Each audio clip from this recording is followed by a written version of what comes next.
والله يا معلم كل حاجة كانت متوضبة واخر حلاوة، بس اللي حصل. انا عارف انت هتقول ايه، بس هو انا ما كنتش اقدر اقضي المصلحة دي لوحدي؟ لا اقدر، واسرع كمان. هوريا، هي قضيت كده. الواد ده ملوش عيش معايا خلاص.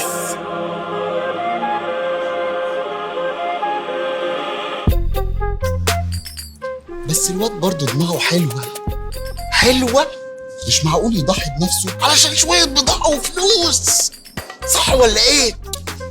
العملية اصلا ما كانتش هتقدر تمشي من غيره والله. اكتب لك العصابة باسمك يالا. معك 4 نعم يالا. المزاج عشان يتعدل في رمضان محتاج كحك من تسبس. حلاوات عارفين اصلها وفصلها، بقاله اكتر من 110 سنه في السوق، يعني ياكل بعقل اي حد حلاوه. لما تدوقها تفهم.